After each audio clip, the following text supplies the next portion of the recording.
ನಮಸ್ಕಾರ. ನಮ್ಮ ರಾಮಾಯಣ ಸತ್ಸಂಗದ 27ನೇ ದಿನಕ್ಕೆ ಸ್ವಾಗತ.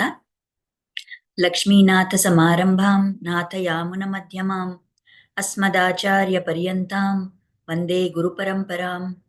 ಯೋ ನಿತ್ಯಮಚ್ಯುತ ಪದಾಂಬುಜ ಯುಗ್ಮ ವ್ಯಾಮೋಹತಸ್ತದಿತರಾಣಿ ತೃಣಾಯ ಮೇನೆ ಅಸ್ಮದ್ಗುರೋರ್ಭಗವತೋಸ್ಯ ದಯೈಕ ಸಿಂಧೋಃ ರಾಮಾನುಜಸ್ಯ ಚರಣೌ ಶರಣಂ ಪ್ರಪದ್ಯೆ. आपदामपहर्तारं दातारं सर्वसम्पदां लोकाभिरामं श्रीरामं भूयो भूयो नमाम्यहम्. यत्र यत्र रघुनाथकीर्तनं तत्र तत्र कृतमस्तकाञ्जलिं बाष्पवारी परिपूर्णलोचनं मारुतिं नमत राक्षसान्तकम्. पूजन्तं राम रामेति मधुरं मधुराक्षरम् आरुह्य कविताशाखां वन्दे वाल्मीकिकोकिलम्. वेदवेद्ये परे पुंसि जाते दशरथात्मजे ವೇದಪ್ರಾಚೇತ ಸಾದಾಸೀತ್ ಸಾಕ್ಷಾತ್ ರಾಮಾಯಣಾತ್ಮನ. ಆಚಾರ್ಯರ ಹಾಗೂ ಶ್ರೀರಾಮಚಂದ್ರನ ಚರಣಗಳಲ್ಲಿ ವಂದಿಸ್ತಾ ಇವತ್ತಿನ ವಿಷಯಕ್ಕೆ ಹೋಗೋಣ. ನಿನ್ನೆ ನಾವು ನೋಡಿದ್ವಿ ಹೇಗೆ ಶೂರ್ಪಣಖೆ ಮೂಗು ಕಿವಿ ಕತ್ತರಿಸಿ ಹಾಕ್ಬಿಡ್ತಾನೆ ಲಕ್ಷ್ಮಣ. ಅವಳು ಕೂಗಾಡ್ಕೊಂಡು ಕೋಪದಿಂದ ಕೂಗಾಡ್ತಾ ಇದ್ದಾಳೆ, ನೋವಿಂದ ಕೂಗಾಡ್ತಾ ಇದ್ದಾಳೆ. ಖರ ಮತ್ತು ದೂಷಣ ಅವ್ರ ಹತ್ರ ಹೋಗಿ ನಿಂತ್ಕೋತಾಳೆ. ಅಲ್ಲಿ ಅವಳನ್ನ ನೋಡಿದ ತಕ್ಷಣ ಅವ್ರಿಗೊಂಥರ ಶಾಕ್ ಆಗ್ಬಿಡುತ್ತೆ, ಒಂದು ಆಘಾತ ಅವ್ರಿಗೆ. ಏನಿದೆ ಈ ತರ, ಅಯ್ಯೋ ನಮ್ಮ ತಂಗಿ ಇವಳಿಗೆ ಎಷ್ಟು ಶಕ್ತಿ ಇದೆ, ಯಾರು ಇವಳನ್ನ ಈ ತರ ಮಾಡ್ಬಿಟ್ಟಿದಾರಲ್ಲ, ಏನಿದು ರಕ್ತ ಸುರಿತಾ ಇದೆಯಲ್ಲ ಅಂತ ಕೇಳ್ತಾರ ಅವರು. ಏನಾಯ್ತು ಏನಾಯ್ತು, ಯಾರು ನಿನ್ಗೆ ಇದನ್ನ ಮಾಡಿದ್ರು ಅಂತ. ಈ ಶೂರ್ಪಣಕ್ಕೆ ಹೆಂಗ್ ರಿಪ್ಲೈ ಕೊಡ್ತಾಳೆ ಗೊತ್ತಾ? ಏನ್ ಮಾತಾಡ್ತಾಳೆ ಅಂದ್ರೆ, ವಾಲ್ಮೀಕಿ ಋಷಿ ಶ್ಲೋಕ ಇಲ್ಲಿದೆ. ತರುಣೌ ರೂಪ ಸಂಪನ್ನೌ ಸುಕುಮಾರೌ ಮಹಾಬಲೌ ಪುಂಡರೀಕ ವಿಶಾಲಾಕ್ಷೌ ಕ್ಷೀರ ಕೃಷ್ಣಾಜಿನಾಂಬರೌ ಫಲಮೂಲಾಶಿನೌ ದಾಂತೌ ತಾಪಸೌ ಬ್ರಹ್ಮಚಾರಿಣೌ ಪುತ್ರೌ ದಶರಥಸ್ಯೈತೌ ಭ್ರಾತರೌ ರಾಮ ಲಕ್ಷ್ಮಣೌ. ಆಚಾರ್ಯರಲ್ಲಿ ಹೇಳ್ತಾರೆ, ತುಂಬಾ ದೊಡ್ಡ ಭಕ್ತ ಅವನು ಹೇಳದೇ ಇರೋ ಅಷ್ಟು ಒಂದು ಕಾವ್ಯಾತ್ಮಕವಾಗಿ ಒಂದು ಉತ್ತಮ ರೀತಿಯಲ್ಲಿ ಅವ್ರ ವರ್ಣನೆ ಮಾಡ್ತಾ ಇದ್ದಾಳೆ ಶೂರ್ಪಣಖೆ. ಅವಳಿಗೆ ಮೂಗಿಂದ ರಕ್ತ ಸುರಿತಾ ಇದೆ, ಅವಳಿಗೆ ನೋವಾಗ್ತಾ ಇದೆ. ಆದ್ರೆ ಅವಳು ಹೇಳ್ತಾ ಇರೋದು ನೋಡಿ, ಅವರಿಬ್ರು ತರುಣರಾಗಿದ್ದಾರೆ, ತುಂಬಾ ರೂಪವಂತರಾಗಿದ್ದಾರೆ, ಸುಂದರವಾಗಿದ್ದಾರೆ, ಸುಕುಮಾರರು, ಆದ್ರೆ ತುಂಬಾ ಬಲ ಹೊಂದಿರೋರು. ಅವ್ರ ಕಣ್ಣು ಹೆಂಗಿದೆ ಅಂದ್ರೆ ಕಮಲದ ಕಣ್ ತರ ಸುಂದರವಾದ ಕಣ್ಣು ಅವ್ರಿಗೆ. ಮತ್ತವರು ಬರೀ ಈ ಒಂದು ಜಿಂಕೆ ಚರ್ಮ ಅದರಿಂದ ಬಟ್ಟೆಗಳನ್ನ ಹಾಕೊಂಡಿದ್ದಾರೆ. ಆದ್ರೆ ಅವರು ಎಷ್ಟು ತಪಸ್ವಿಯಾಗಿದ್ದಾರೆ, ಎಷ್ಟು ಅವ್ರ ಬ್ರಹ್ಮಚಾರಿ ತರ ಎಷ್ಟು ತೇಜಸ್ವಿಗಳಾಗಿದ್ದಾರೆ. ಅವರಿಬ್ರು ರಾಮ ಮತ್ತು ಲಕ್ಷ್ಮಣ ದಶರಥನ ಪುತ್ರರು ಅಂತ ಹೇಳ್ತಾಳೆ. ಸರಿ, ಅವ್ರಿಗೂ ಇವಳು ನಿನ್ಗಾಗಿರೋದಕ್ಕೂ ಏನ್ ಸಂಬಂಧ ಅಂತ ಕೇಳ್ತಾನೆ ಖರದೂಷಣ ಅವರು. ಅದಕ್ಕೆ ಹೇಳ್ತಾಳೆ, ಅವರೇ ನನ್ನ ಈ ತರ ಒಂದು ಅವಸ್ಥೆ ತಂದಿಟ್ಟಿದ್ದು ಅಂತ. ಯಾಕೆ ನೀನ್ ಏನ್ ಮಾಡ್ತಾ ಇದ್ದೆ ಮತ್ತೆ ಅಷ್ಟು ಸಮಯ? ಅವರ ಮೂಗೆಲ್ಲ ಕತ್ತರಿಸೋ ತನಕ ನೀನ್ ಏನ್ ಅಲ್ಲಿ ಸುಮ್ನೆ ನೋಡ್ಕೊಂಡು ನಿಂತಿದ್ಯಾ ಅಂದ್ರೆ, ಅವಳು ಹೇಳ್ತಾಳೆ, ಹೌದು, ನಿಜವಾಗ್ಲೂ ಆ ರಾಮನ ಕಣ್ಣು ಎಷ್ಟು ಸುಂದರವಾಗಿತ್ತು ಅಂದ್ರೆ ಅದನ್ನ ನೋಡ್ಕೊಂಡು ಅವ್ನು ನನ್ನ ನೋಡ್ತಾ ಇದ್ನ, ನಾನು ಅವನ ನೋಡ್ಕೊಂಡು ನಾನು ಅಲ್ಲೇ ಮುಳುಗೋಗ್ಬಿಟ್ಟೆ ಆ ಕಣ್ಣಲ್ಲಿ. ನನ್ಗೆ ಏನ್ ಆಗ್ತಾ ಇದೆ ಅಂತಾನೆ ಗೊತ್ತಾಗ್ಲಿಲ್ಲ. ಅಷ್ಟರಲ್ಲಿ ಆ ಲಕ್ಷ್ಮಣ ಬಂದು ನನ್ ಮೂಗು ಕಿವಿ ಎಲ್ಲ ಕತ್ತರಿಸಾಕ್ಬಿಟ್ಟ ಅಂತ ಹೇಳ್ತಾಳೆ. ಇಲ್ಲಿ ಪೆರಿಯ ವಾಚಾನ್ ಪಿಳ್ಳೈ ಅನ್ನೋ ವ್ಯಾಖ್ಯೆ ಮಾಡೋರು ಆಚಾರ್ಯರು ಹೇಳ್ತಾರೆ, ಈ ಒಂದು ಶ್ಲೋಕ ಇದೆಯಲ್ಲ, ಇವಾಗ ಶೂರ್ಪಣಕ್ಕೆ ಒಂದು ವಿಧದಲ್ಲಿ ಹೇಳಿದ್ಲು. ಯಾಕೆಂದ್ರೆ ಅವಳಲ್ಲಿ ಆ ಕಾಮದ ಭಾವನೆ, ಆ ಆಸೆ ಅವಳಲ್ಲಿತ್ತು. ಅವಳಿಗೆ ರಾಮ ಲಕ್ಷ್ಮಣ ಹೆಂಗ್ ಕಾಣಿಸಿದ್ರು? ತರುಣರಾಗಿದ್ದಾರೆ, ಸುಂದರವಾಗಿದ್ದಾರೆ, ತುಂಬಾ ಬಲಶಾಲಿಯಾಗಿದ್ದಾರೆ ಮತ್ತು ತೇಜಸ್ವಿಯಾಗಿದ್ದಾರೆ. ಇದೆಲ್ಲ ಅವಳಿಗೆ ಕಾಣಿಸ್ತು. ಇದೇ ವಿಷಯ ಇವಳು ಹೇಳ್ತಾ ಇರ್ಬೇಕಾದ್ರೆ ಅಲ್ಲಿ ಈ ಖರ ಮತ್ತು ದೂಷಣ ಕೂತಿದ್ರಲ್ವಾ, ಅವ್ರಿಗೇನ್ ಅನ್ಸ್ತು ಇವಳು ಹೇಳ್ತಾ ಇರೋದು ನೋಡಿದ್ರೆ? ಅವ್ರಿಗೆ ಅಹಂಕಾರ, ನಾವು ತುಂಬಾ ಶಕ್ತಿವಂತ ರಾಕ್ಷಸರು, ನಮ್ಗಿರೋಷ್ಟು ಶಕ್ತಿ ಯಾರಿಗೂ ಇಲ್ಲ ಅಂತ ಅವ್ರಿಗೆ ಆ ಅಹಂಕಾರ. ಆಗ ಅವ್ರೇನ್ ಮಾಡ್ತಾರೆ, ಇವಳು ಹೇಳೋದನ್ನ ಕೇಳಿಸ್ಕೊಂಡ್ರೆ, ಸುಕುಮಾರವ್ ಅಂತ ಇವಳು ಹೇಳ್ತಾಳ, ಅವ್ರಿಗೆ ತುಂಬಾ ಸುಕುಮಾರರಾಗಿದ್ದಾರೆ, ಅವ್ರಿಗೇನು ಶಕ್ತಿನೇ ಇಲ್ಲ, ಅವ್ರಿಗೇನು ಕೆಪಾಸಿಟಿನೇ ಇಲ್ಲ ಅಂತ ಅನ್ಕೊಂಡ್ಬಿಡ್ತಾರೆ. ಇವಳು ಮಹಾಬಲವು ಅಂತ ಹೇಳ್ತಾಳೆ, ಆದ್ರೆ ಅವರು ಮಹಾ ಅಬಲರು ಅಂತ ತಿಳ್ಕೊತಾರೆ. ಅಂದ್ರೆ ಅವ್ರಿಗೇನು ಒಂದು ಬಲಾನೇ ಇಲ್ಲ, ಅವ್ರು ಏನು ಮಾಡಕ್ ಆಗಲ್ಲ. ಇವರು ಕೃಷ್ಣ ಜಿನಾಂಬರು ಅಂತ ಹೇಳ್ತಾಳೆ. ಅವರು ಆ ಜಿಂಕೆ ಚರ್ಮ ಹಾಕೊಂಡಿದ್ದಾರೆ ಅಂತ ಇವಳು ಹೇಳ್ತಾ ಇದ್ದಾಳೆ. ಅವ್ರು ಕೇಳಿಸ್ಕೊಳ್ಳೋದು, ಅವ್ರ ಹತ್ರ ಬಟ್ಟೆನೇ ಇಲ್ಲ, ಯಾವುದೋ ಪಾಪದ ತರ ಇದ್ದಾರೆ ಅಲ್ಲಿ ಕಾಡಲ್ಲಿ ಅಂತ ಆ ತರ ಕೇಳಿಸ್ಕೊತಾ ಇದ್ದಾರೆ.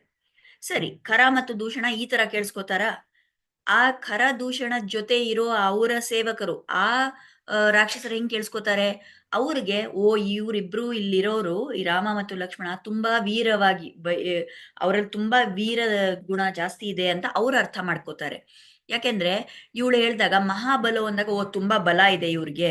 ಆಮೇಲೆ ಇವರು ಕೃಷ್ಣ ಜಿನಾಂಬರ ಹಾಕೊಂಡಿದ್ದಾರೆ ಅಂದ್ರೆ ಓ ಆಮ್, ಎಲ್ಲಾ ಬಟ್ಟೆ ಎಲ್ಲ ಟೈಟ್ ಆಗಿ ಕಟ್ಕೊಂಡು ರೆಡಿ ಆಗಿದ್ದಾರೆ ಅವ್ರ ಯುದ್ಧಕ್ಕೆ ಅಂತ ಆ ತರ ಕೇಳಿಸ್ಕೊತಾರೆ. ಸೊ ಇಲ್ಲಿ ಆಚಾರ್ಯರು ಹೇಳ್ತಾರೆ ಇದು ಏನಕ್ಕೆ ನಮಗೆ ಇಂಪಾರ್ಟೆಂಟ್ ಇದನ್ನ ಇಲ್ಲಿ ವಿಷಯ ಯಾವ ಕೇಳಿಸ್ಕೊಳ್ಳೋರು ಯಾವಾಗ್ಲೂ ಯಾರಾದ್ರೂ ಒಬ್ರು ಹೇಳ್ತಾರೆ ಅಂದ್ರೆ ನಾವು ಯಾರು ಕೇಳಿಸ್ಕೋತೀವೋ ನಮ್ಮ ಮನೋಭಾವ ಹೇಗಿರುತ್ತೋ ಅದೇ ರೀತಿ ನಾವು ಅದರಿಂದ ಸಿಲೆಕ್ಟ್ ಮಾಡ್ಕೊಂಡು ನಮಗೆ ಹೆಂಗ್ ಬೇಕೋ ಹಂಗ ಅರ್ಥ ಮಾಡ್ಕೋತೀವಿ. ಬಹಳಷ್ಟು ಸರಿ ನಾವು ಅವ್ರು ನಿಜವಾಗ್ಲೂ ಏನ್ ಹೇಳ್ತಾ ಇದ್ದಾರೆ ಅನ್ನೋದನ್ನ ನಾವು ಕೇಳಿಸ್ಕೊಳಲ್ಲ. ನಮಗ್ ಹೆಂಗ್ ಬೇಕೋ ಆ ತರ ಅರ್ಥ ಮಾಡ್ಕೋತೀವಿ. ನಮ್ಮ ಮನೋಭಾವ ಹೇಗಿರುತ್ತೋ ಹಂಗ್ ನಾವು ಅರ್ಥ ಮಾಡ್ಕೋತೀವಿ. ಈಗ ಶೂರ್ಪಣಖಿಗೆ ಅವಳು ಆಸೆಯಿಂದ ನೋಡ್ತಾ ಇದ್ಲು. ಸೊ ಅವಳಿಗೆ ಸುಂದರವಾಗಿ ಕಾಣಿಸಿದ್ರು. ಖರದೂಷಣನಿಗೆ ಅಹಂಕಾರ ಇತ್ತು. ಸೊ ಅವ್ರು ಅಬಲರಾಗಿ ಕಾಣಿಸಿದ್ರು. ಆ ಖರದೂಷಣರ ಸೇವಕರು ಯಾರಿದ್ರು ಅವ್ರಿಗೇನು ಇದ್ರಲ್ಲಿ ಒಂದು ಭಾವನೆ ಇಲ್ಲ ಅಲ್ವಾ?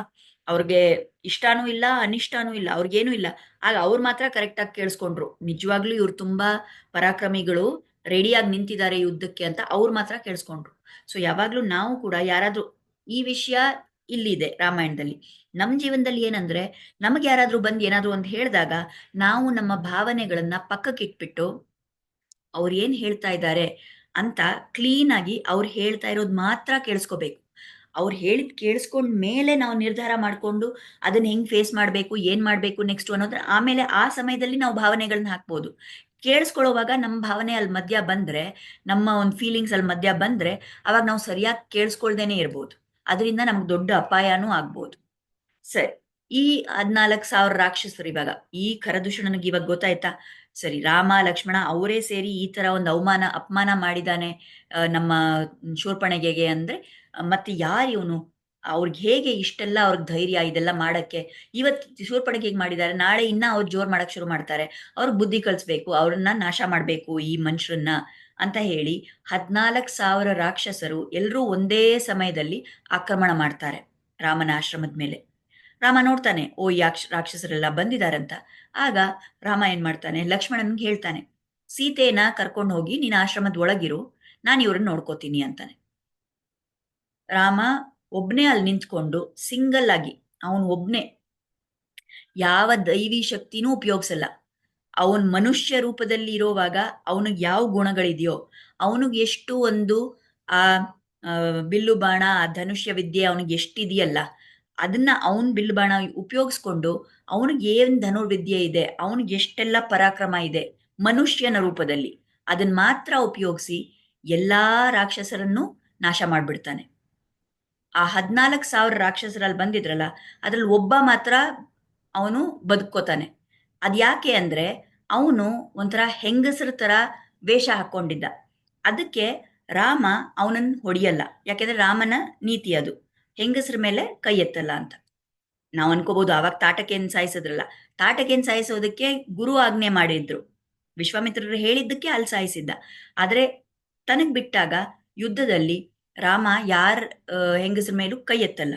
ಸೊ ಅವನೊಬ್ಬ ಆ ಅಕಂಪನ ಅಂತ ಅವನಿಗೆ ಹೆಸರು, ಅವನ್ ಒಬ್ಬ ಮಾತ್ರ ಹೆಂಗಸರ ವೇಷ ಹಾಕೊಂಡಿದ್ದ. ಸೊ ಅವನನ್ನ ಬಿಟ್ರು. ಬೇರೆ ಈ 13,999 ಯಾರಿದಾರಲ್ಲ, 14,000ದಲ್ಲಿ ಒಬ್ಬ ಬದುಕೊಂಡ. ಇನ್ನ ಮಿಕ್ಕಿದವರೆಲ್ಲ ನಾಶ ಆದ್ರು. ರಾಮ ಅವ್ರೆಲ್ಲರನ್ನು ಕೊಂದು ಹಾಕ್ಬಿಟ್ಟ.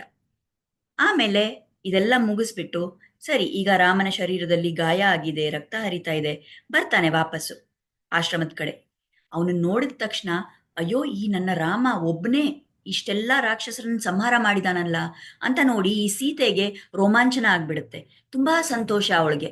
ಆಗ ಅವಳು ಏನ್ ಮಾಡ್ತಾಳೆ, ಇವನ್ ನನ್ನ ರಾಮ, ಇವನು ವಿಜಯ ರಾಘವನಾಗಿ ಬಂದಿದ್ದಾನೆ, ಇವಾಗ ಇವ್ರನ್ನೆಲ್ಲ ಇವನು ನಾಶ ಮಾಡಿದಾನೆ ಅಂತ ಆ ಸಂತೋಷದಲ್ಲಿ ಹೋಗಿ ಅವಳು ರಾಮನನ್ನ ಆಲಿಂಗನ ಮಾಡ್ಕೋತಾಳೆ.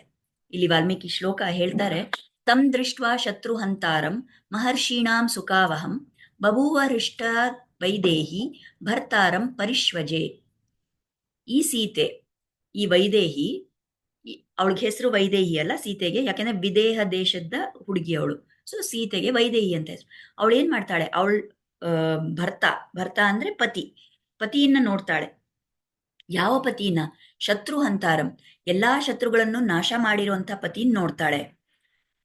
ಮತ್ತೆ ಯಾರು ಮಹರ್ಷಿಗಳಿಗೆ ಸುಖವನ್ನ ಕೊಟ್ಟಿದಾರೋ, ಮಹರ್ಷಿಗೆ ಸಂತೋಷ ಆಗೋ ತರ ನಡ್ಕೊಂಡಿದಾನೋ ಅಂಥ ಭರ್ತಾರನ್ನ ನೋಡ್ಬಿಟ್ಟು ಅವನನ್ನ ಹೋಗಿ ಆಲಿಂಗನ ಮಾಡ್ಕೋತಾಳೆ, ಸಂತೋಷದಿಂದ ಅವನನ್ನ ಆಲಿಂಗನ ಮಾಡ್ಕೋತಾಳೆ. ಸೊ ಇಲ್ಲಿ ಆಚಾರ್ಯರು ಹೇಳ್ತಾರೆ, ನಮಗ್ ನೆನ್ಪಿರ್ಬೋದು, ಇದೇ ಸೀತೆ ರಾಮನ ಪರಾಕ್ರಮದ ಮೇಲೆ ಒಂದು ಸಂದೇಹ ಪಟ್ಟಿದ್ಲು ಅಲ್ವಾ? ನಿಮ್ಗೆ ನೆನ್ಪಿರ್ಬೋದು, ನಾವು ಮಾತಾಡಿದ್ವಿ. ಆ ವನವಾಸಕ್ಕೆ ಹೊರಟಾಗ ಯಾವಾಗ ರಾಮ ಕಾಡಲ್ಲೆಲ್ಲ ಕಷ್ಟ ಇರುತ್ತೆ, ಅಲ್ಲಿ ಪ್ರಾಣಿಗಳಿರುತ್ತೆ, ಅಲ್ಲಿ ದುಷ್ಟ ರಾಕ್ಷಸರಿರ್ತಾರೆ, ಅಲ್ಲೆಲ್ಲ ನೀನ್ ಬರೋದು ಕಷ್ಟ ಆಗುತ್ತೆ ಅಂತ ಅವನು ಕರ್ಕೊಂಡು ಹೋಗಲ್ಲ ವನವಾಸಕ್ಕೆ ಅಂತ ಹೇಳಿದಾಗ ಏನ್ ಹೇಳ್ತಾಳೆ ಸೀತೆ? ತುಂಬಾ ವ್ಯಂಗ್ಯವಾಗಿ ರಾಮನಿಗೆ ಹೇಳಿರ್ತಾರೆ, ಅಯ್ಯೋ ನಮ್ ತಂದೆಗೆ ಇದ್ ಗೊತ್ತಾದ್ರೆ ಅವ್ರು ಅನ್ಕೋತಾರೆ ಈ ರಾಮ ಏನ್ ನಿಜವಾಗ್ಲೂ ಪುರುಷನ ಸ್ತ್ರೀನ ಅಂತ ಅನ್ಕೋತಾರೆ, ಸ್ತ್ರೀಯಂ ಪುರುಷ ವಿಗ್ರಹಂ ಅಂತ ಅನ್ಕೋತಾರೆ. ಬರೀ ರೂಪ ಮಾತ್ರ ನೋಡಕ್ಕೆ ಪುರುಷನ ತರ ಇದೆ, ಆದ್ರೆ ನಿಜವಾಗ್ಲೂ ಈ ರಾಮ ಸ್ತ್ರೀ ಅಂತ ಅನ್ಕೋತಾರೆ ನಮ್ ತಂದೆ ಅಂತ ಅಲ್ಲಿ ಅವಳು ಒಂಥರ ಅಪಾಸ್ಯ ಮಾಡಿದ್ಲು ರಾಮನ್ನ. ಈಗ ಅವಳಿಗೆ ಅದೇ ಜ್ಞಾಪಕ ಬರುತ್ತೆ, ಮತ್ತೆ ರಾಮನಿಗೂ ಅದೇ ನೆನಪು ಬರುತ್ತೆ. ಅವಾಗಿಂದ ರಾಮ ಕಾಯ್ತಾ ಇದ್ದ, ಇವಳಿಗೆ ತೋರಿಸ್ಬೇಕು ನನ್ನ ಪರಾಕ್ರಮ ಏನು ಅಂತ. ಆ ತರ ಹೇಳ್ತಾರೆ ಆಚಾರ್ಯರು. ಈಗ ಕಡೆಗೆ ಒಂದು ಅವಕಾಶ ಸಿಕ್ತು, ಈ ಎಲ್ಲಾ ರಾಕ್ಷಸರನ್ನ ಒಂದೇ ಸಮಯದಲ್ಲಿ ಅಷ್ಟು ಜನರನ್ನ ಸಂಹಾರ ಮಾಡಿಬಿಟ್ಟು ರಾಮನಿಗೆ ಸೀತೆ ಕಣ್ಣಲ್ಲಿ ಓಕೆ ನಾನು ನಿಜವಾಗ್ಲೂ ಪರಾಕ್ರಮಿ ಅಂತ ತೋರಿಸ್ಕೊಳ್ಳೋಕೆ ಒಂದು ಅವಕಾಶ ಸಿಕ್ತು. ಆ ಪರಾಕ್ರಮವನ್ನ ನೋಡಿ ಸೀತೆಗೆ ತುಂಬಾ ಸಂತೋಷ ಆಗುತ್ತೆ. ಇಲ್ಲಿ ಈ ಶ್ಲೋಕದಲ್ಲಿ ವಾಲ್ಮೀಕಿ ಋಷಿಗಳು ಹೇಳಿದ್ದಾರೆ, ಅವರು ರಾಮ, ಯಾವ ರಾಮ? ಶತ್ರು ಹಂತಾರಂ, ಶತ್ರುಗಳನ್ನ ನಾಶ ಮಾಡ್ದ ಮತ್ತು ಮಹರ್ಷಿಗಳಿಗೆ ಸುಖ ಕೊಟ್ಟ. ಈಗ ಸೀತೆ ಏನಕ್ಕೆ ಹೋಗಿ ರಾಮನ್ನ ಆಲಿಂಗನ ಮಾಡ್ಕೊಂಡ್ಲು? ಇದಕ್ಕೆ ಆಚಾರ್ಯರು ಹೇಳ್ತಾರೆ, ಸೀತೆ ನಾವು ಹೇಳಿದೀವಿ, ಸೀತೆ ಅಂದ್ರೆ ಮಹಾಲಕ್ಷ್ಮಿಯ ಸ್ವರೂಪ.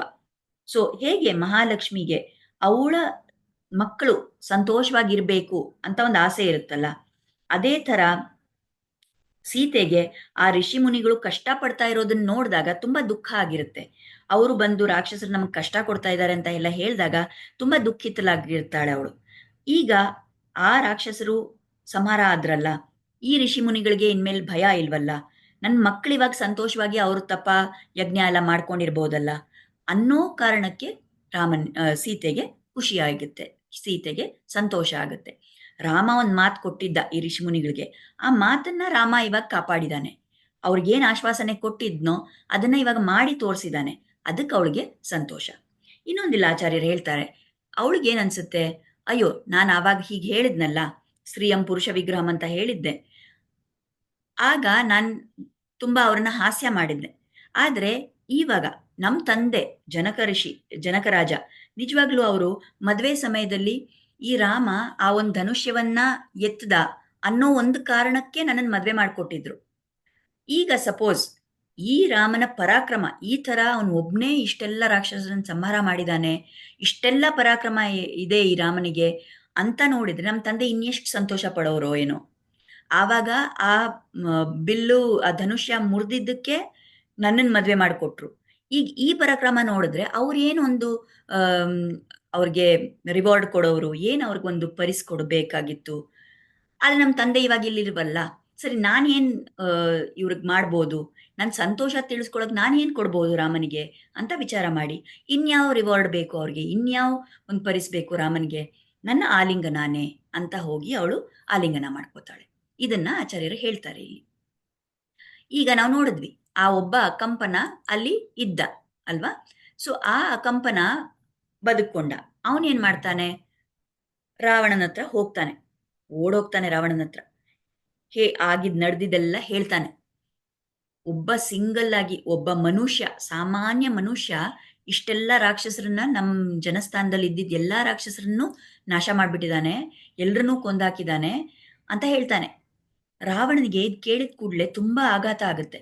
ಏನಿದು, ಒಬ್ಬ ಮನುಷ್ಯನ ಅದೆಂಗೆ ಸಾಧ್ಯ ಅಂತ ಕೇಳ್ತಾನೆ. ಆವಾಗ ಇವನ ಅಕಂಪನ ಎಲ್ಲ ಹೇಳ್ತಾನೆ, ಇಲ್ಲ ಅವನು ತುಂಬಾ ವೀರ ಪರಾಕ್ರಮಿಯಾಗಿದ್ದಾನೆ, ತುಂಬಾ ಬಲವಂತನಾಗಿದ್ದಾನೆ, ಎಲ್ಲ ಅವನ್ಗೆ ಇದು ಗುಣಗಳಿದೆ, ಎಷ್ಟು ಇದಾಗಿ ತುಂಬಾ ಕಷ್ಟ ಏನ್ ಪಟ್ಟಿಲ್ಲ, ತುಂಬಾ ಸಹಜವಾಗಿ ಎಲ್ರನ್ನೂ ನಾಶ ಮಾಡ್ಬಿಟ್ಟ ಅಂತ ಹೇಳ್ತಾನೆ ಅಕಂಪನ. ಆವಾಗ ಈ ರಾವಣನಿಗೆ ಎಲ್ಲೋ ಒಂದು ನೆನಪು ಬರುತ್ತೆ, ಅವನು ಬ್ರಹ್ಮನ ಹತ್ರ ವರ ಕೇಳಿದ್ನಲ್ಲ, ನನಗೆ ಯಾರಿಂದಾನೂ ಸಾವು ಬರ್ಕಬಾರ್ದು ಅಂತ. ಆವಾಗ ಅವನು ಬೇರೆ ಎಲ್ರನ್ನೂ ಹೇಳಿದ್ದ, ದೇವತೆಗಳಿಂದ ನನಗೆ ಅಪಾಯ ಇರಬಾರ್ದು, ಗಂಧರ್ವರು, ಕಿನ್ನರರು, ಇವರು ಅವರು ಅಂತ ಎಲ್ರನ್ನೂ ಹೇಳಿದ್ದ. ಕೇವಲ ಮನುಷ್ಯರಿಂದ ಅಂತ ಅವನು ಕೇಳಿರ್ಲಿಲ್ಲ. ಯಾಕೆಂದ್ರೆ ರಾವಣನಿಗೆ ಅಹಂಕಾರ. ನಾನಿಷ್ಟು ಬಲವಂತನಾಗಿದ್ದಾನೆ, ನಾನು ಇಷ್ಟು ದೊಡ್ಡ ರಾಕ್ಷಸ, ಯಾವ ಸಾಮಾನ್ಯ ಮನುಷ್ಯರು ನನಗೇನ್ ಮಾಡಕ್ಕಾಗತ್ತೆ ಅಂತ ಹೇಳಿ ಅವ್ನು ಮರ್ತೇ ಬಿಟ್ಟಿದ್ದ.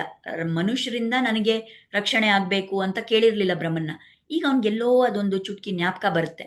ಅವಾಗ ಇನ್ನ ಅವನಿಗೆ ಒಂಥರ ಮನ್ಸಲ್ಲಿ ಒಂಥರ ಭಯ ನಿರ್ಮಾಣ ಆಗುತ್ತೆ. ಈಗ ಅವನು ಅನ್ಕೋತಾನೆ, ಈಗ ಈ ರಾಮನನ್ನ ನಾನು ಕೊಂದಾಕ್ಬಿಡ್ಬೇಕು, ಇವನನ್ನ ನಾನು ಸಂಹಾರ ಮಾಡ್ಬಿಟ್ರೆ ಅವಾಗ ನಂಗೇನು ಡೇಂಜರ್ ಇಲ್ಲ ಅಂತ ಹೇಳ್ತಾನೆ. ಆ ತರ ರಾವಣ ಹೇಳಿದಾಗ ಅಕಂಪನ ಹೇಳ್ತಾನೆ, ಅದ್ ಸಾಧ್ಯನೇ ಇಲ್ಲ ಅಂತಾನೆ. ಈ ರಾಮ ಅಜೇಯ, ನೀವು ಅವನನ್ನ ಜಯಿಸಕ್ಕೆ ಆಗಲ್ಲ. ಆ ತರ ನೀವು ಅವನ್ನ ಯುದ್ಧ ಮಾಡ್ತೀನಿ ಅಂತ ಹೋದ್ರೆ ಖಂಡಿತ ನಿಮಗೆ ಜಯ ಸಿಗಲ್ಲ, ಅವನ್ನೇ ನಿಮ್ಮನ್ನ ಸೋಲ್ಸ್ತಾನೆ. ಸೊ ನೀವು ಆ ತರ ಮಾಡಬೇಡಿ, ಇನ್ನೊಂದು ಯೋಜನೆ ಹೇಳ್ಕೊಡ್ತೀನಿ ಅಂತ ಅಕಂಪನ ಏನ್ ಹೇಳ್ಕೊಡ್ತಾನೆ. ಆ ರಾಮನಿಗೆ ಒಂದು ಸುಂದರವಾದ ಪತ್ನಿ ಇದ್ದಾಳೆ, ಸೀತೆ ಅಂತ. ನೀವೇನ್ ಮಾಡಿ, ಆ ಸೀತೆಯನ್ನ ಅಲ್ಲಿಂದ ಅಪಹರಣ ಮಾಡ್ಬಿಡಿ. ಅಪಹರಣ ಮಾಡಿದ್ರೆ ಸೀತೆ ಇಲ್ಲ ಪಕ್ಕದಲ್ಲಿ ಅಂತ ಆ ವಿರಹದಲ್ಲಿ, ಆ ಬೇಜಾರಲ್ಲಿ, ಆ ದುಃಖದಲ್ಲೇ ರಾಮ ಸತ್ತೋಗ್ಬಿಡ್ತಾನೆ. ಈ ತರ ನೀವು ಮಾಡಿ ಅಂತ ಅವನು ಹೇಳ್ತಾನೆ. ಸರಿ, ರಾವಣನಿಗೂ ಅನ್ಸುತ್ತೆ, ಓಕೆ ಇದು ಒಳ್ಳೆ ಪ್ಲಾನ್ನೇನೆ ಅಂತ ಹೇಳಿ ಅವನು ಮಾರೀಚನ ಹತ್ರ ಹೋಗ್ತಾನೆ. ನಮ್ಗೆ ಮಾರೀಚ ಜ್ಞಾಪಕ ಇರ್ಬೋದು. ಅಲ್ಲಿ ತಾಟಕ್ಕೆ ವಧದ ಸಮಯದಲ್ಲಿ ವಿಶ್ವಾಮಿತ್ರ ಋಷಿ ಯಜ್ಞದಲ್ಲಿ ಮಾರೀಚನನ್ನ ಮಾರೀಚ ಮತ್ತು ಸುಬಾಹು ಇವರಿಬ್ರು ಅಲ್ಲಿ ಹೋಗಿದ್ರು. ಆ ಮಾರೀಚನನ್ನ ರಾಮ ಬಾಣ ಹೊಡೆದು ಅವನು ಸಮುದ್ರದೊಳಗೆ ಬಿದ್ದೋಗಿದ್ದ. ಪ್ರಾಣ ಹೋಗಿರ್ಲಿಲ್ಲ, ಆದ್ರೆ ಎಲ್ಲೋ ದೂರ ಬಿದ್ದಿದ್ದ. ಅದೇ ಮಾರೀಚ. ಈ ರಾವಣ ಯಾವಾಗ್ಲೂ ಅವನನ್ನ ತುಂಬಾ ಮರ್ಯಾದೆ ಕೊಡೋನು. ಯಾಕಂದ್ರೆ ಅವ್ರಿಗೆ ಏನೇನೋ ಬೇರೆ ಬೇರೆ ವಿಧದ ಮಾಯೆಗಳು ಗೊತ್ತಿತ್ತು. ಮತ್ತೆ ಅವನು ತುಂಬಾ ದೊಡ್ಡ ವಯಸ್ಸಲ್ಲಿ ದೊಡ್ಡವನು ಮಾರೀಚ. ಸೊ ರಾವಣ ಏನ್ ಮಾಡ್ತಾನೆ, ಇವಾಗ ನನಗೆ ಈ ಪ್ಲಾನ್ ಅನ್ನ ನಾನು ಮಾಡ್ಬೇಕಂದ್ರೆ ಈ ಮಾರೀಚಾನೇ ಸರಿಯಾದ ವ್ಯಕ್ತಿ ಅಂತ ಅಲ್ಲಿ ಹೋಗ್ತಾನೆ. ಮಾರೀಚ ವಾರ್ನಿಂಗ್ ಕೊಡ್ತಾನೆ, ಬೇಡ ರಾವಣ, ಇದೆಲ್ಲ ಮಾಡಕ್ ಹೋಗ್ಬೇಡ ನೀನು. ರಾಮ ನಿಜವಾಗ್ಲೂ ತುಂಬಾ ಪರಾಕ್ರಮಿಯಾಗಿದ್ದಾನೆ. ಅವನಿಗಿರೋ ಬಲ ನೀನ್ ಏನು ಮಾಡಕ್ಕಾಗಲ್ಲ. ಅಂಡ್ ಅವನ್ ತಂಟೆಗೆ ನೀನ್ ಹೋಗ್ಬೇಡ. ಅವನ್ ತಂಟೆಗೆ ಹೋದ್ರೆ ನಿಂಗೆ ಒಳ್ಳೇದಾಗಲ್ಲ, ಬೇಡ ಅಂತ ಹೇಳ್ತಾನೆ. ಆಗ ಸರಿ ರಾವಣ ಅನ್ಕೋತಾನೆ, ಓಕೆ ಮಾರೀಚ ಇದೆಲ್ಲ ಹೇಳ್ತಾ ಇದ್ದಾನಲ್ಲ, ಆಯ್ತು ಅವ್ನು ಹೇಳಿದ ಮಾತೆ ಕೇಳೋಣ ಅಂತ, ಬೇರೆ ಏನಾದ್ರು ನೋಡೋಣ ಅಂತ ವಾಪಸ್ ಹೋಗ್ತಾನೆ ಸೈಲೆಂಟ್ ಆಗಿ. ಆದ್ರೆ ಅವ್ನ್ ವಾಪಸ್ ಹೋದಂಗೆನೆ ಶೂರ್ಪಣಕ್ಕೆ ಬಂದ್ಬಿಡ್ತಾಳ ಅಲ್ಲಿಗೆ. ಈಗ ಇಷ್ಟು ಸಮಯ ಅಕಂಪನ ಮಾತಾಡಿದ್ದ, ಈಗ ಶೂರ್ಪಣಕ್ಕೆ ಬರ್ತಾಳ. ಅವಳೇನ್ ಹೇಳ್ತಾಳೆ, ಅವಳಿಗೆ ರಾವಣ ಏನಾದ್ರೂ ಮಾಡಿ ಒಂದು ಏನದು ರಿವೆಂಜ್ ತಗೋಬೇಕು ಅಂತ ಅವಳಿಗೆ.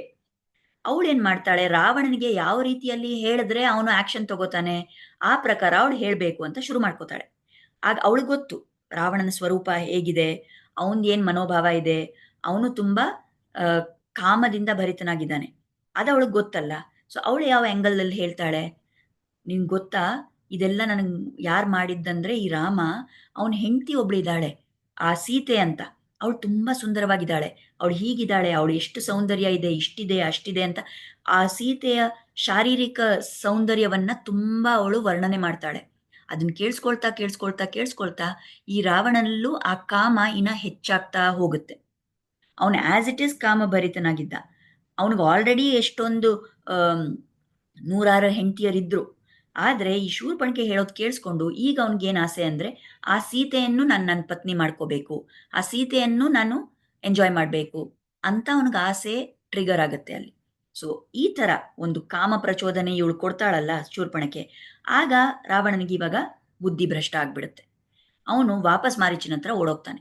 ಆಮೇಲೆ ಈ ಸರಿ ಮಾರೀಚ ಏನೇ ಹೇಳಿದ್ರು ರಾವಣ ಕೇಳಲ್ಲ. ನೀನ್ ನನಗೆ ಹೆಲ್ಪ್ ಮಾಡ್ಲೇಬೇಕು, ಇಲ್ಲಾಂದ್ರೆ ನೀನ್ ಪ್ರಾಣ ತಗೊಂಡ್ಬಿಡ್ತೀನಿ ಅಂತ ಆಗ್ರಹ ಮಾಡ್ತಾನೆ. ಮುಂದೆ ಏನಾಗುತ್ತೆ ಅನ್ನೋದು ನಾಳೆ ಸತ್ಸಂಗದಲ್ಲಿ ನೋಡೋಣ. ಆದ್ರೆ ಇವತ್ತು ನಾವು ಮಾತಾಡಿರೋ ವಿಷಯಗಳಲ್ಲಿ ನಮಗೇನಿದೆ ಕಲ್ತ್ಕೊಳ್ಳೋಕೆ ಅಂತ ಈಗ ನೋಡೋಣ. ಈಗ ನಾವು ಹೇಳಿದ್ವಲ್ಲ ಮುಂಚೆನೆ, ಈ 3 ಜನ, ಶೂರ್ಪಣಖೆ ಒಂದ್ ವಿಧದಲ್ಲಿ ಹೇಳಿದ್ಲು, ಖರ ದೂಷಣ ಒಂದ್ ರೀತಿಯಲ್ಲಿ ಕೇಳಿಸ್ಕೊಂಡ್ರು, ಅವರ ಸೇವಕರು ಬೇರೆ ರೀತಿಯಲ್ಲಿ ಕೇಳಿಸ್ಕೊಂಡ್ರು. ಸೊ ಇಲ್ಲಿ ನಾವು ಏನ್ ಕಲ್ತ್ಕೋಬೇಕು, ನಮ್ಮ ಮನೋಭಾವದಂತೆ ನಮಗೆ ಬೇರೆಯವ್ರು ಹೇಳೋ ಮಾತು ಕೇಳಿಸುತ್ತೆ. ಆಗ ನಾವು ಸರಿಯಾಗಿ ನಮ್ಗೆ ಇನ್ಫಾರ್ಮೇಶನ್ ಸಿಗ್ಬೇಕಂದ್ರೆ ನಮ್ಮ ಮನೋಭಾವನೆ, ನಮ್ಮ ಏನಂತೀರಾ ಇಮೋಷನ್ನ ನಾವು ಪಕ್ಕಕ್ಕೆ ಇಟ್ಬಿಟ್ಟು ಯಾರು ಏನ್ ಹೇಳ್ತಾ ಇದ್ದಾರೆ ಅನ್ನೋದು ಮಾತ್ರ ಕ್ಲಿಯರ್ ಆಗಿ ಕೇಳಿಸ್ಕೋಬೇಕು. ಆವಾಗ ನಾವು ಕರೆಕ್ಟ್ ಆಗಿ ನಿರ್ಧಾರ ತಗೋಬಹುದು. ಎರಡನೇದಾಗಿ ನಾವು ನೋಡ್ಬೋದು, ರಾಮನಿಗೆ ಆ ಯುದ್ಧ ಮಾಡಿದ್ಮೇಲೆ ಜಯಿಸ್ದ ಆ ರಾಕ್ಷಸರನ್ ಮೇಲೆ. ಆದ್ರೆ ಅವನಿಗೂ ಏಟಾಗಿತ್ತು, ಗಾಯ ಆಗಿತ್ತು, ರಕ್ತ ಹರಿತಾ ಇತ್ತು ಅಂತ ಹೇಳಿದ್ರು. ಏನಕ್ಕೆ ಈ ತರ? ನಮಗನ್ಸ್ಬೋದಲ್ಲ, ರಾಮ ಅಂದ್ರೆ ಅವನು ಭಗವಂತನ ಅವತಾರ, ಮತ್ತೆ ಅವನಿಗೆ ಯಾಕೆ ಹೀಗಾಯ್ತು? ಯಾಕೆಂದ್ರೆ ನಮಗ್ ಗೊತ್ತು ಪರಮಾತ್ಮನ ಸ್ವರೂಪ ಹೇಗೆ, ಅವ್ರದ್ದು ದಿವ್ಯ ಮಂಗಳ ವಿಗ್ರಹ ಅಂತ ಹೇಳ್ತೀವಿ. ಅವರ ಇದು ಏನಂತೀವಿ, ವಿಗ್ರಹ, ಅವರ ಸ್ವರೂಪ ಶುದ್ಧ ಸತ್ವದಿಂದ ಆಗಿದೆ. ಈಗ ನಾವು ಮನುಷ್ಯರು, ನಮಗೆ ರಾಜಸಿಕ ಗುಣ, ತಮೋ ಗುಣ, ಸತ್ವಗುಣ, ಈ ಮೂರರಿಂದ, ಸತ್ವ ರಜಸ್ ತಮಸ್, ಈ ಮೂರರಿಂದ ನಮ್ಮ ಶರೀರ ಆಗಿರುತ್ತೆ. ಆದ್ರೆ ಭಗವಂತನಿಗೆ ಆ ತರ ಅಲ್ಲ. ಅವ್ರದ್ದು ಮನುಷ್ಯರ ಶರೀರದ ತರ ಅಲ್ಲ, ಅವ್ರು ಶುದ್ಧ ಸತ್ವದಿಂದಾನೇ ಆಗಿದ್ದಾರೆ. ಮತ್ತೆ ಅವ್ರಿಗೆ ಹೇಗೆ, ಈಗ ಈ ರಜಸ್ ತಮಸ್ಸು ಸೇರಿದ್ರೆ ರಕ್ತ ಮಾಂಸ ಇದೆಲ್ಲ, ಮಜ್ಜೆ ಅದೆಲ್ಲ ಇರುತ್ತೆ. ದಿವ್ಯ ಮಂಗಳ ವಿಗ್ರಹ ಅಂದ್ರೆ ಅವಾಗ ರಕ್ತ ಎಲ್ಲ ಇರ್ಕೂಡ್ದಲ್ವಾ? ಮತ್ ಯಾಕೆ ರಾಮನಿಗೆ ಗಾಯ ಆಯ್ತು ಮನುಷ್ಯರ ತರ? ಯಾಕೆಂದ್ರೆ ಈ ಅವತಾರದಲ್ಲಿ ದೇವರು ತನ್ನ ದಿವ್ಯ ಶಕ್ತಿ ಯಾವುದು ತೋರ್ಸ್ಕೊತಾ ಇಲ್ಲ, ದಿವ್ಯ ಸ್ವರೂಪವನ್ನ ತೋರ್ಸ್ಕೊತಾ ಇಲ್ಲ. ಮನುಷ್ಯ ಸ್ವರೂಪದಲ್ಲೇ ಇದ್ದಿದ್ದಾರೆ ಇಡೀ ಈ ರಾಮಾವತಾರದಲ್ಲಿ. ಸೊ ಮನುಷ್ಯ ಅಂದ್ಮೇಲೆ ಯುದ್ಧ ಮಾಡಿದಾಗ ಗಾಯ ಆಗ್ಲೇಬೇಕು, ರಕ್ತ ಹರಿಲೇಬೇಕು. ಆ ಕಾರಣದಿಂದ ಅದು ಆಯ್ತು. ಅದರಿಂದ ರಾಮನಿಗೆ ದಿವ್ಯ ರೂಪ ಇಲ್ಲ ಅಂತ ಅಲ್ಲ, ಆದ್ರೆ ಈ ಅವತಾರದಲ್ಲಿ ಅವರು ಮನುಷ್ಯ ರೂಪವನ್ನ ತಾಳಿದ್ರೋದ್ರಿಂದ ಈ ರೀತಿ ತೋರ್ಸ್ಕೊಂಡ್ರು. ಸರಿ, ಈ ಸೀತೆ ಓಡೋಗಿ ರಾಮನನ್ನ ಸಂತೋಷದಲ್ಲಿ ಆಲಿಂಗನ ಮಾಡ್ಕೊಂಡ್ಲಲ್ಲ, ಇದು ಸ್ವಲ್ಪ ಪತಿವ್ರತೆ ಸ್ತ್ರೀಗಳು ಯಾವಾಗ್ಲೂ ಏನೇ ಇದ್ರು ಪರಿಸ್ಥಿತಿ, ಅವರು ಅವರ ಪತಿಯನ್ನ ಓಪನ್ ಆಗಿ ಎಲ್ರ ಕಣ್ಮುಂದೆನು, ಎಲ್ರು ಅಲ್ಲಿ ನೋಡ್ತಾ ಇರ್ಬೇಕಾದ್ರೆ, ಈಗ ಅಲ್ಲಿ ಯಾರಿದ್ರು ನೋಡಕ್ಕೆ? ಬೇರೆ ಯಾರು ಜನ ಇರ್ಲಿಲ್ಲ, ಆದ್ರೆ ಲಕ್ಷ್ಮಣ ಇದ್ನಲ್ವಾ. ಬೇರೆಯವ್ರ ಮುಂದೆ ಪತಿವ್ರತೆ ಸ್ತ್ರೀಗಳು ಹೋಗಿ ಈ ತರ ಆಲಿಂಗನ ಮಾಡ್ಕೊಳ್ಳೋದು ಪತಿನ ಅನ್ನೋದೆಲ್ಲ ಮಾಡ್ತಾ ಇರ್ಲಿಲ್ಲ ಆಗಿನ ಕಾಲದಲ್ಲಿ, ಅಲ್ವಾ? ಮತ್ ಸೀತೆ ಯಾಕೆ ಇದನ್ ಮಾಡಿದ್ಲು? ಇಲ್ಲಿ ಆಚಾರ್ಯರು ಎರಡು ಕಾರಣ ಹೇಳ್ತಾರೆ. ಮೊದಲನೇದಾಗಿ, ಇದು ಒಂದು ಎಕ್ಸೆಪ್ಷನ್. ಈ ತರ ಪ್ರತಿ ಸಲಿ ಮಾಡ್ತೇ ಇದ್ರು ಈ ಒಂದು ಏನಂತೀವಿ, ಆ ಪರಿಸ್ಥಿತಿ ಹಂಗಿತ್ತು. ಎಷ್ಟು ಒಂದು ದೊಡ್ಡ ವಿಜಯ ಪಡೆದಿದ್ದಾನೆ ರಾಮ. ಆ ವಿಜಯವನ್ನ ಒಂದು ಸೆಲೆಬ್ರೇಟ್ ಮಾಡಕ್ಕೆ, ಸಂತೋಷ ತಿಳಿಸ್ಕೊಳಕ್ಕೆ, ಇಷ್ಟು ಒಂದು ಅದ್ಭುತವಾದ ಒಂದು ಘಟನೆ ನಡೆದಿದೆ. ರಾಮ ಎಲ್ರನ್ನೂ ಸಾಯಿಸಿದ್ದಾನೆ ಆ ರಾಕ್ಷಸರನ್ನ. ಅದಕ್ಕೋಸ್ಕರ ಆ ಒಂದು ಸ್ಪೆಷಲ್ ಒಕೇಶನ್ ಅಂತ ಆ ಸಮಯದಲ್ಲಿ ಹೋಗಿ ಆಲಿಂಗನ ಹಂಗ್ ಮಾಡ್ಕೊಂಡ್ರು. ಎರಡನೇದಾಗಿ ಆಚಾರ್ಯರು ಹೇಳ್ತಾರೆ, ನಾವು ಹೇಳಿದ್ವಿ ರಾಮನ ಶರೀರದ ಮೇಲೆ ಗಾಯ ಆಗಿತ್ತು, ರಕ್ತ ಹರಿತಾ ಇತ್ತು. ಈಗ ಈ ಸೀತೆ ಅಂದ್ರೆ ಯಾರು? ಅವಳು ಭೂಮಿಯ ಅಂಶ ಅಲ್ವಾ, ಭೂಮಿಯಿಂದಾನೇ ಅವಳು ಬಂದಿದ್ದು. ಭೂಮಿಯಲ್ಲಿ ಎಲ್ಲಾ ಏನಂತೀವಿ, ಮೂಲಿಗೆಗಳು, ಎಲ್ಲಾ ಔಷಧಿ ಕೊಡುವಂಥ ಮೂಲಿಗೆಗಳು ಇರುತ್ತಲ್ವಾ. ಸೊ ಸೀತೆ ಭೂಮಿಯ ಸ್ವರೂಪದಿಂದ ರಾಮನ ಶರೀರವನ್ನ ಆಲಿಂಗನ ಮಾಡ್ಕೊಂಡಾಗ ಆ ಭೂಮಿ ಮೇಲೆ ಇದ್ದಿದ್ದ ಎಲ್ಲಾ ಆ ಔಷಧಿ ಮೂಲಿಗೆಗಳು ರಾಮನ ಆ ಗಾಯವನ್ನ ಸರಿಪಡಿಸೋದಕ್ಕೆ ಉಪಯೋಗ ಆಯಿತು. ಆ ಕಾರಣದಿಂದ ಸೀತೆ ಹೋಗಿ ಆಲಿಂಗನ ಮಾಡ್ಕೊಂಡ್ಲು ಅಂತ ಆಚಾರ್ಯರು ಹೇಳ್ತಾರೆ. ಇನ್ನೊಂದು ವಿಷಯ, ಈಗ ಇಲ್ಲಿ ಶ್ಲೋಕದಲ್ಲಿ ಭರ್ತ ಅಂತ ಹೇಳಿದ್ರು. ಭರ್ತ ಅಂದ್ರೆ ಏನು? ಒಂದು ಪತಿ ಅಂತ ಅರ್ಥ. ಭರ್ತ ಅಂದ್ರೆ ಭಾರವನ್ನ ತಗೊಂಡಿರೋರು. ಸೊ ಇಲ್ಲಿ ರಾಮ ಭರ್ತ ಅಂದ್ರೆ ಕೇವಲ ಸೀತೆಗೆ ಮಾತ್ರ ಭರ್ತ ಅಲ್ಲ, ಇಡೀ ಪ್ರಪಂಚಕ್ಕೆ ಭರ್ತ ಅವನು. ಯಾಕೆಂದ್ರೆ ನೆನ್ನೆನೆ ನಾವು ಹೇಳಿದ್ವಿ, ನಾವೆಲ್ಲರೂ ಸ್ತ್ರೀ ಅಂಶ, ಪುರುಷ ಅಂದ್ರೆ ಕೇವಲ ಭಗವಂತ ಒಬ್ನೇ. ಸೊ ಇಲ್ಲಿ ಭರ್ತ ಅಂದಾಗ ಬರೀ ಕೇವಲ ಸೀತೆಗೆ ಪತಿ ಅಲ್ಲ, ಪ್ರಪಂಚಕ್ಕೆ ಪತಿ, ಪ್ರಪಂಚಕ್ಕೆ ಪುರುಷ ರಾಮ. ಮತ್ತೆ ಭಾರವನ್ನು ಅವನು ತಗೊಂಡಿದ್ದಾನಲ್ವಾ, ಈ ಪ್ರಪಂಚದ ಭಾರನೇ ಭಗವಂತನ ಮೇಲಿದೆ. ಆ ಕಾರಣದಿಂದಾನು ಭರ್ತ ಅನ್ನೋ ವರ್ಡ್ನ ಯೂಸ್ ಮಾಡಿದ್ದಾರೆ. ಮುಂದೆ ಈ ರಾವಣನ ವಿಷಯಕ್ಕೆ ಬಂದಾಗ, ಈಗ ಅಕಂಪನ ಬಂದ್ಬಿಟ್ಟು ಇಷ್ಟೆಲ್ಲ ರಾಕ್ಷಸರನ್ನ ಇವ್ರು ಕೊಂದಾಕಿದ್ದಾರೆ, ರಾಮ ಒಬ್ರೇನೆ ಅದೆಲ್ಲ ಹೇಳಿದಾಗ ಒಂದ್ ಸಲಿನೂ ರಾವಣ ಅವನನ್ನು ಕೇಳಲಿಲ್ಲ, ಏನಕ್ಕೆ ಶೂರ್ಪಣಿಕೆ ಅಲ್ಲಿ ಹೋದ್ಲು, ಇದು ಏನಕ್ಕೆ ಇದೆಲ್ಲ ನಡೀತು ಅಂತ. ಅಂದ್ರೆ ಒಂದ್ ವಿಷಯ ಕೇಳಿಸ್ಕೊಂಡು ಅದಕ್ಕೆ ತಕ್ಷಣ ಕೋಪಿಸ್ಕೊಂಡ್ಬಿಟ್ಟು ಆವಾಗ ನಾವು ಏನೋ ಒಂದು ಕೃತಿ ಮಾಡಕ್ ಹೋಗ್ತೀವಲ್ಲ, ಅಲ್ಲಿ ಏನಾಯ್ತು, ಯಾಕೆ ಹೀಗಾಯ್ತು, ನಮ್ದೇ ಅದ್ರಲ್ಲಿ ಏನಾದ್ರು ತಪ್ಪಿರ್ಬೋದಾ ಅನ್ನೋದನ್ನ ಫೈಂಡ್ ಔಟ್ ಮಾಡಕ್ಕೆ ನೋಡ್ಲಿಲ್ಲ ರಾವಣ. ಅದನ್ನ ನಾವು ಆ ತರ ಮಾಡ್ಕೊಡ್ತು. ನಮ್ ಜೀವನದಲ್ಲಿ ಯಾರೋ ಏನೋ ಒಂದು ನ್ಯೂಸ್ ಹೇಳ್ತಾರೆ, ಆಗ ನಮ್ಗೆ ತಕ್ಷಣ ಕೋಪ ಬಂದ್ಬಿಡುತ್ತೆ. ಆವಾಗ ನಾವು ನಮ್ಗೇನೋ ಅದ್ರಲ್ಲಿ ತೊಂದರೆ ಆಗಿದೆ ಅಂದ್ರೆ ಅವ್ರ ಹತ್ರ ಜಗಳ ಮಾಡಕ್ ಹೋಗ್ಬಿಡ್ತೀವಿ. ಆದ್ರೆ ಅದನ್ನ ಮಾಡಕ್ ಮುಂಚೆ ನಾವು ಒಂದ್ ಕ್ಷಣ ವೇಟ್ ಮಾಡಿ ಸ್ವಲ್ಪ ಶಾಂತವಾಗಿ ಏನಕ್ಕೆ ಇದೆಲ್ಲ ನಡೀತು ಅಂತ ಒಂದು ಇನ್ಫಾರ್ಮೇಶನ್ ತಗೋಬೇಕು. ಅದೆಲ್ಲ ತಗೊಂಡಾಗ ಎಲ್ಲೋ ನಮ್ದೇ ಅದ್ರಲ್ಲಿ ತಪ್ಪಿದೆಯಾ ಅಂತಾನು ನಾವು ನೋಡ್ಕೋಬಹುದು. ಆ ತರ ನಾವು ಮಾಡ್ಬೇಕು, ರಾವಣನ ತರ ನಾವು ಬಿಹೇವ್ ಮಾಡ್ಕೊಡ್ತು.